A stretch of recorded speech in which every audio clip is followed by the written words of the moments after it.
जय हिंद। जय संपूर्ण क्रांति। जय सुभाष। जय प्रकाश। आपके दरबार में हाजिर हो गया बंदा इंद्र प्रकाश। आज 4 दिसंबर 2023 इंद्र कुमार गुजराल जी भारत के प्रधानमंत्री रहे 97-98 में। श्री इंद्र कुमार गुजराल जी का जन्म 4 दिसंबर 1919 को भारत पाकिस्तान अविभाजित भारत झेलम अब के पाकिस्तान में हुआ था। जनता दल आई इंद्र कुमार गुजराल की राष्ट्रीय अध्यक्ष श्रीमती चौधरी किरण सिन्हा ने बधाई दिया, शुभकामनाएं दी समस्त देशवासियों को। जनता खबर में आपका स्वागत है। आज इंद्र कुमार गुजराल जी का जयंती विभिन्न स्थानों पर मनाया गया। खास तौर से जनता दल आई के द्वारा, जनता दल आई इंद्र कुमार गुजराल के द्वारा, Indian national democratic Republican alliance माने इंदिरा गठबंधन के द्वारा, और श्रीमती चौधरी किरण सिन्हा जी ने, राष्ट्रीय अध्यक्ष जनता दल आई इंद्र कुमार गुजराल की, उन्होंने इंद्र कुमार गुजराल को याद किया, नमन किया। श्रीमती चौधरी किरण सिन्हा ने कहा, इंद्र कुमार गुजराल जी, उन्होंने वो किस्सा याद दिलाया जब इंद्र कुमार गुजराल जी दिल्ली में अपने आवास पर सो रहे थे। रात में कुछ सांसद पहुंचते हैं, दरवाजा खटखटाते हैं, बेल बजाते हैं, गार्ड को बताते हैं गुजराल साहब को जगा दीजिए, उन्हें प्रधानमंत्री बनना है, गुजराल साहब को जगाइए, गुजराल साहब से मुझे मिलना है, बहुत जरूरी काम है, अभी मिलना है, इसी वक्त मिलना है, सवेरे का इंतजार हम नहीं कर सकते हैं। बात आगे बढ़ती है। माननीय श्रीमती चौधरी किरण सिन्हा जी बताती हैं, वह सांसद कह रहे थे कि गुजराल साहब को देश को संभालना है, उन्हें प्रधानमंत्री बनना है भारत का। इंद्र कुमार गुजराल जी तक ये बात पहुंचाई जाती है। गुजराल जी जगते हैं, बात सुनते हैं, उन्हें भी आश्चर्य होता है, अचंभा होता है, परंतु ये सच्चाई थी कि इंद्र कुमार गुजराल जी को 21 अप्रैल 1997 को प्रधानमंत्री पद की शपथ दिला दी गई और 19 मार्च 1998 तक वह प्रधानमंत्री बने रहे। श्रीमती चौधरी किरण सिन्हा ने बताया, वह स्मरण जब श्रीमती चौधरी किरण सिन्हा जी जनता दल के समय में 89-90 का वो दशक था, जब इस देश के विभिन्न प्रांतों में घूम घूम कर विद्यार्थियों को जगाया करती थी, संपूर्ण क्रांति से लोगों को झकझोरा करती थी। भारत रत्न लोकनायक जयप्रकाश नारायण के सपनों का भारत बनाने के लिए भारत के विभिन्न विश्वविद्यालयों में, महाविद्यालयों में श्रीमती चौधरी किरण सिन्हा जी जाया करती थी। कश्मीर हो या तमिलनाडु का कन्याकुमारी हो, उड़ीसा हो या सुदूर नागालैंड, मणिपुर, मिजोरम हो, आसाम, बंगाल, बिहार, उत्तर प्रदेश, मध्य प्रदेश, छत्तीसगढ़ तो उस समय था नहीं, परंतु रायपुर जैसा शहर, राजस्थान, केरल, कर्नाटक, तमिलनाडु, आंध्र प्रदेश, विभिन्न प्रांतों में जा करके नौजवानों को भारत रत्न लोकनायक जयप्रकाश नारायण की संपूर्ण क्रांति से अवगत कराती थी जनता दल हिंद कुमार गुजराल की राष्ट्रीय अध्यक्ष किसान नेत्री श्रीमती चौधरी किरण सिन्हा जी। इंद्र कुमार गुजराल जी झेलम में, अब पाकिस्तान में है, 4 दिसंबर 1919 को जन्मे। वहां के कॉलेज में पढ़े लिखे। शुरुआती दौर में वह वामपंथी विचारधारा से जुड़े साम्यवादी बने।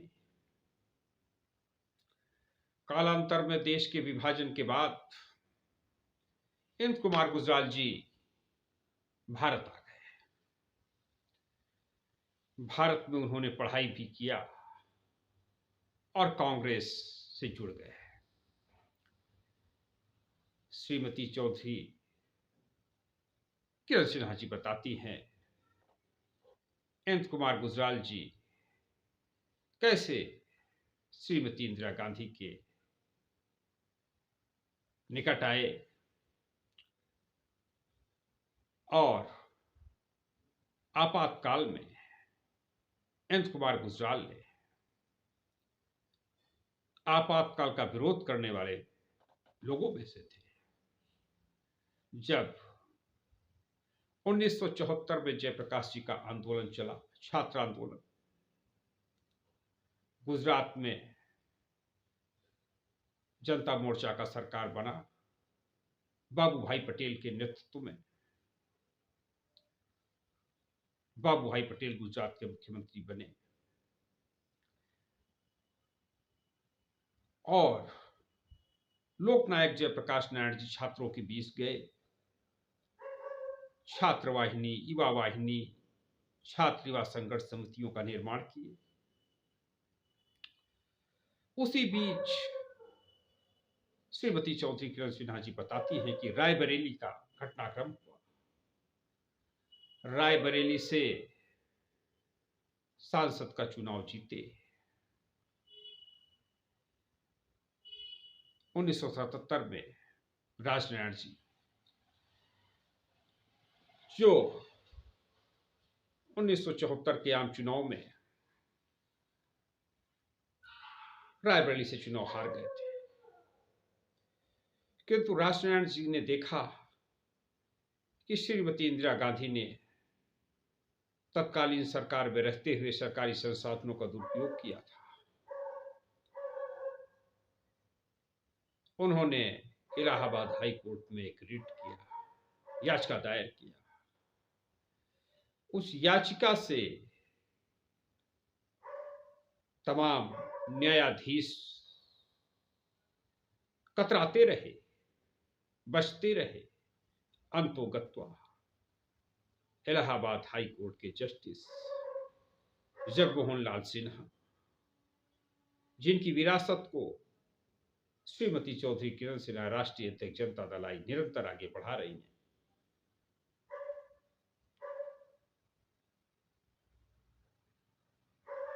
जस्टिस जगमोहन लाल सिन्हा ने 12 जून 1975 को राजनारायण जी की याचिका पर इंदिरा गांधी का चुनाव रायबरेली से निरस्त कर दिया। जब इंदिरा गांधी का चुनाव निरस्त हो गया तो इंदिरा गांधी ने आपातकाल लागू कर दिया। 12 दिन बाद यानी 25 जून 1975 की रात को संपूर्ण क्रांति के जनक भारत रत्न लोकनायक जयप्रकाश नारायण जैसे दिग्गज को, जन जन के चहेते भारत रत्न लोकनायक जयप्रकाश नारायण को इंदिरा गांधी जी ने गांधी प्रतिष्ठान दिल्ली से गिरफ्तार करा लिया, जेल भिजवा दिया। इसके पूर्व 5 जून 1974 को पटना के गांधी मैदान में लाखों लोगों के बीच में भारत रत्न लोकनायक जयप्रकाश नारायण ने संपूर्ण क्रांति का आह्वान किया था। जब आपातकाल लग जाता है तो उन आपातकाल के समय सूचना प्रसारण मंत्री थे इंद्र कुमार गुजराल जी। प्रधानमंत्री इंदिरा गांधी की अनुपस्थिति में उनके तमाम कामकाज में हस्तक्षेप श्रीमती इंदिरा गांधी के पुत्र, लघुपुत्र, कनिष्ठ पुत्र, छोटे पुत्र संजय गांधी का हस्तक्षेप था। संजय गांधी को डांटते हुए डपटते हुए श्री इंद्र कुमार गुजराल जी ने कह दिया कि मैं तुम्हारा मातहत नहीं, तुम्हारी मम्मी का मातहत जरूर हूं, परंतु तुम्हारा मातहत नहीं हूं। क्योंकि इंद्र कुमार गुजराल जी सूचना प्रसारण मंत्री थे और श्री संजय गांधी ये अपेक्षा करते थे कि इंदिरा गांधी को, कांग्रेस को लाभ पहुंचाने वाले समाचार सूचना एवं प्रसारण मंत्रालय की ओर से हस्तक्षेप किया जाए। आकाशवाणी और दूरदर्शन को, आकाशवाणी दूरदर्शन में इस प्रकार के समाचार प्रसारित कराए जाएं जो सरकार को लाभ पहुंचाए। जब इंद्र कुमार गुजराल जी ने साफ मना कर दिया, आपातकाल का भी विरोध कर दिया, इंद्र कुमार गुजराल जी को रूस भेज दिया गया।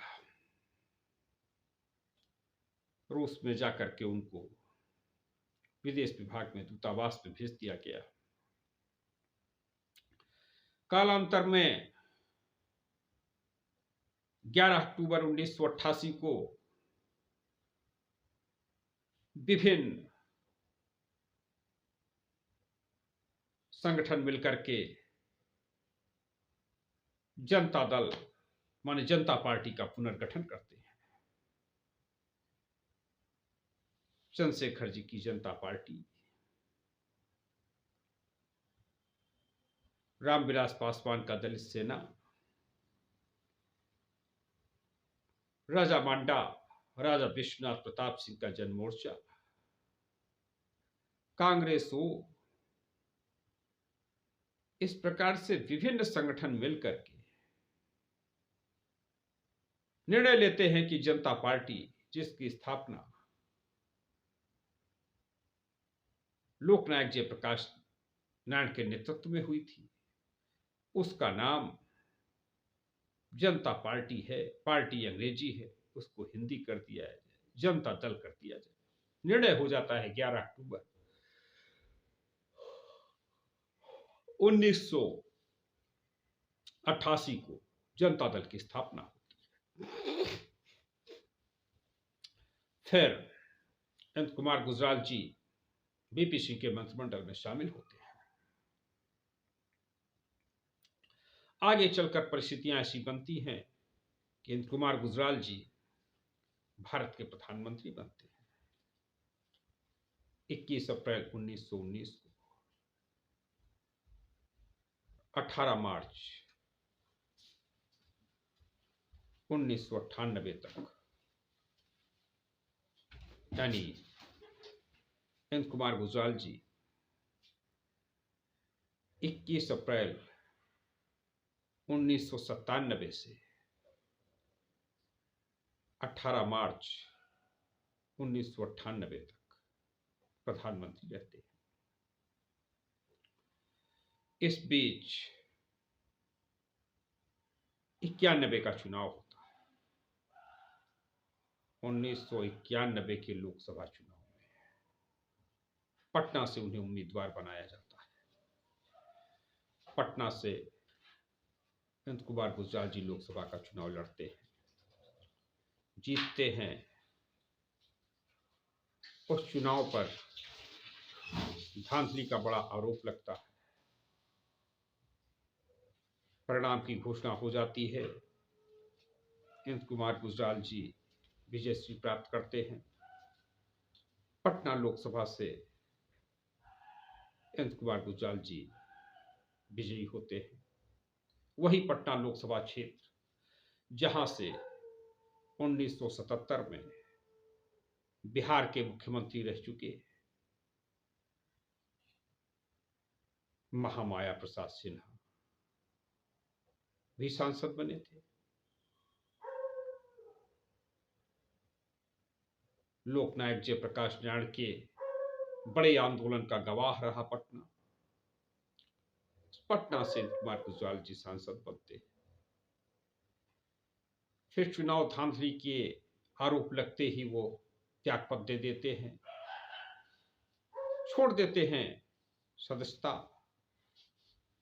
और पुनः चुनाव होता है। कालांतर में अनंत कुमार गुजराल जी पटना में रहते हुए बिहार राज्य से राज्यसभा चुने जाते हैं। विभिन्न पदों पर वो रहे, जल संसाधन मंत्री बने, विदेश मंत्री बने। विदेशों से अच्छे मधुर संबंध बनाने के लिए गुजराल जी उस सिद्धांत प्रतिपादित करते हैं जिन्हें गुजराल डॉक्ट्राइन कहा जाता है। गुजराल डॉक्ट्राइन वो सिद्धांतों का एक समूह है, गुच्छा है, मूल मंत्र है, जिससे भारत के पड़ोसी देशों के साथ संबंध सुधारे जा सकते हैं। बेहतर संबंध भारत के पड़ोसियों के साथ कैसे हों, यह अनंत कुमार गुजराल से सीखने की जरूरत है। जनता दल आई अनंत कुमार गुजराल की राष्ट्रीय अध्यक्ष किसान नेत्री श्रीमती चौधरी किरण सिन्हा ने अनंत कुमार गुजराल को याद किया, नमन किया और 1998 के बाद फिर किस प्रकार से जनता दल आई अनंत कुमार गुजराल बनता है। फिर समता पार्टी जिसके राष्ट्रीय अध्यक्ष जॉर्ज फर्नांडिस थे, लोक शक्ति जिसके राष्ट्रीय अध्यक्ष कर्नाटक के उस समय के मुख्यमंत्री रह चुके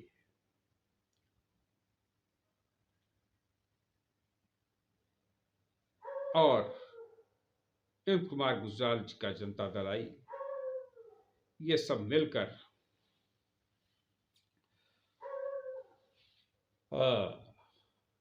जनता दल यूनाइटेड बनता है। यानी लोक शक्ति के रामकृष्ण हेगड़े, कर्नाटक के पूर्व मुख्यमंत्री, समता पार्टी पूर्व मंत्री, केंद्रीय मंत्री जॉर्ज फर्नांडिस, जनता दल आई अनंत कुमार गुजराल भारत के प्रधानमंत्री रह चुके, जनता दल आई, लोक शक्ति, समता पार्टी और शरद यादव का जनता दल गुट, ये सब मिलजुल करके जनता दल यूनाइटेड बनता है। यानी जब ये सब बड़े बड़े नेता यूनाइट होते हैं, उसके बाद अनंत कुमार गुजराल जी नेपथ्य में चले जाते हैं। एक सेवानिवृत्त रिटायरीज का जीवन जीने लगते हैं और जनता दल यूनाइटेड के राष्ट्रीय अध्यक्ष बनते हैं समता पार्टी के जॉर्ज फर्नांडिस। जॉर्ज फर्नांडिस के बाद शरद यादव जी बनते हैं। फिर शरद यादव जी के साथ में कुछ मतभेद जैसी स्थितियां बनती हैं। 3 बार राष्ट्रीय अध्यक्ष बनने के बाद नीतीश कुमार जी राष्ट्रीय अध्यक्ष बनते हैं।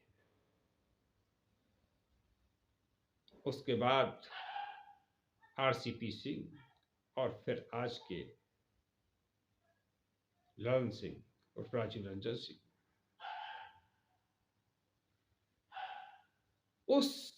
जिस जनता दल का ऐसा शानदार इतिहास रहा, वो भी हाल के मध्य प्रदेश, छत्तीसगढ़, राजस्थान, तेलंगाना, मिजोरम, ये जो 5 राज्यों का चुनाव होता है उसमें शिरकत करती है।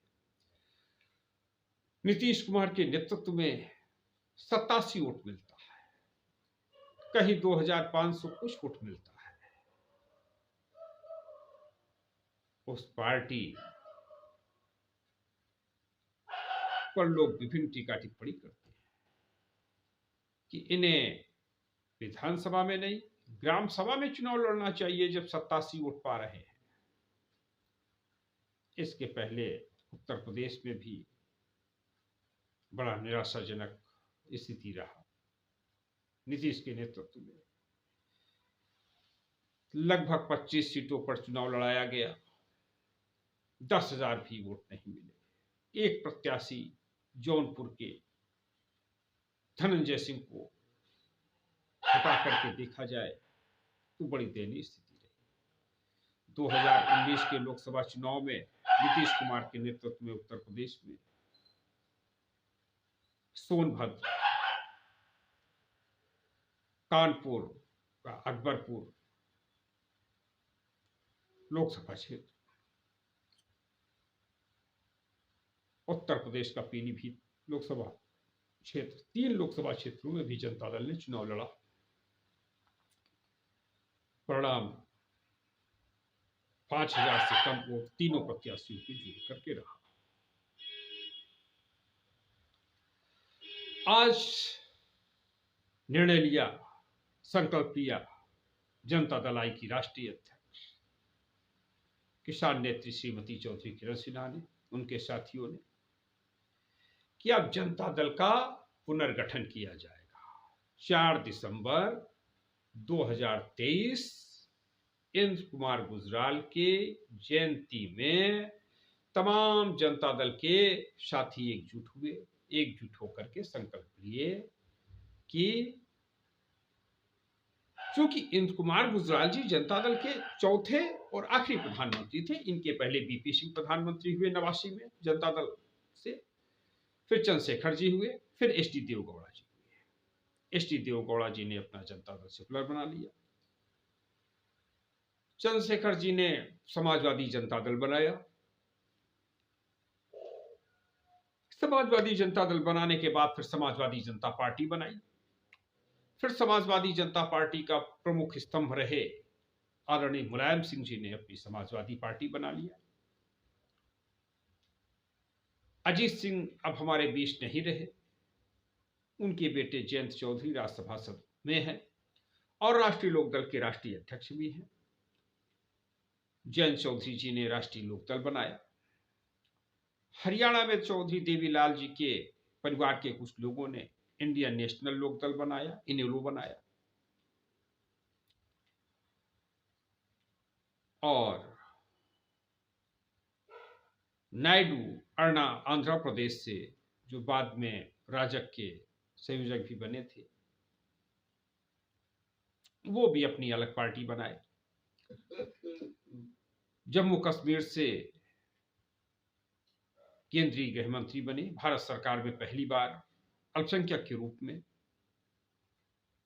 मुफ्ती मोहम्मद सईद ने भी बाद में अपनी अलग पार्टी बनाई। मुफ्ती मोहम्मद सईद की बेटी महबूबा मुफ्ती जिस पार्टी को इस समय चला रही है, पीपुल्स पार्टी, लालू यादव ने राष्ट्रीय जनता दल बना लिया।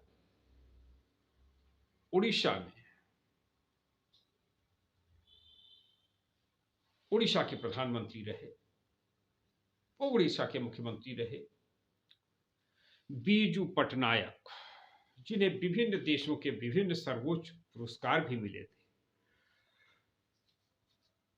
वो बीजू जनता दल बनाया बीजू पटनायक ने, जिनके बेटे नवीन पटनायक इस समय उड़ीसा से मुख्यमंत्री हैं। अभी 5 राज्यों के चुनाव हुए। चुनाव में सबसे दिलचस्प पहलू ये रहा कि जनता दल,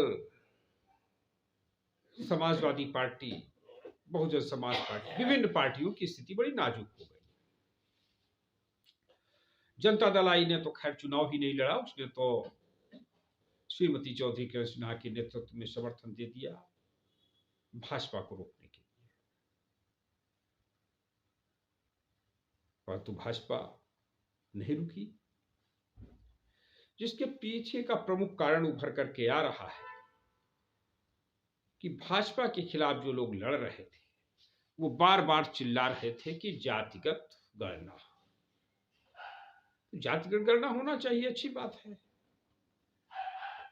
परंतु जातिगत गणना के साथ ही साथ जातिगत भागीदारी भी मिलना चाहिए। यही नहीं कि केवल जातिगत गणना हो जाए और भागीदारी न दी जाए।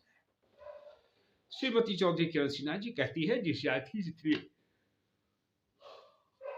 संख्या है उसको उतनी भागीदारी दे दी जाए, परंतु सवाल यह उठता है कि जो लोग बिहार में लंबे समय से हैं, 30-35 वर्षों से लगभग बैठे हुए हैं, सांप की तरीके से कुंडली मारकर फन लहरा रहे हैं, वो जाति गणना कराने की मांग करते हैं, 500 रुपए जाति सर्वे पर खर्च कर देते हैं, 500 करोड़ रुपए।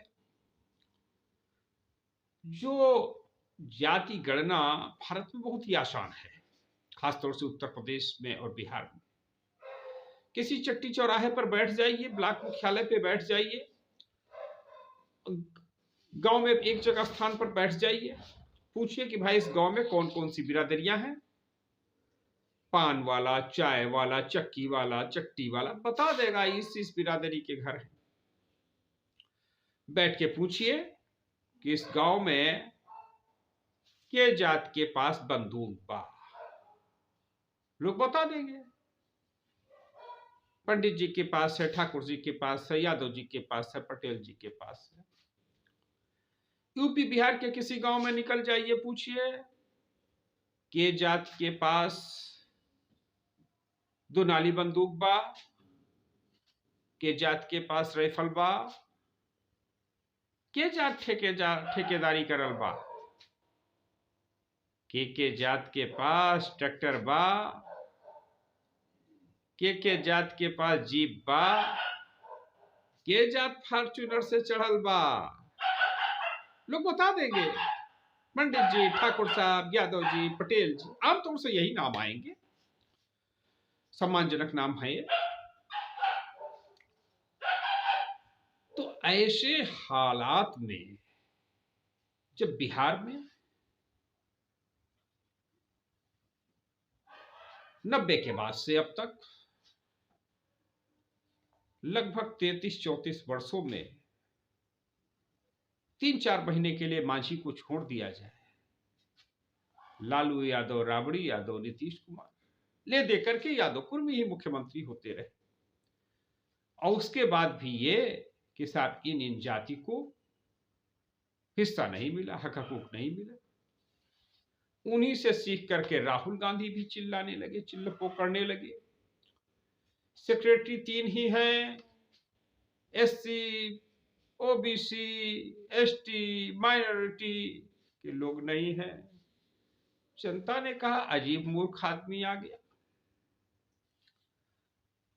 जिसके बाप दादे प्रधानमंत्री रहे, जिसके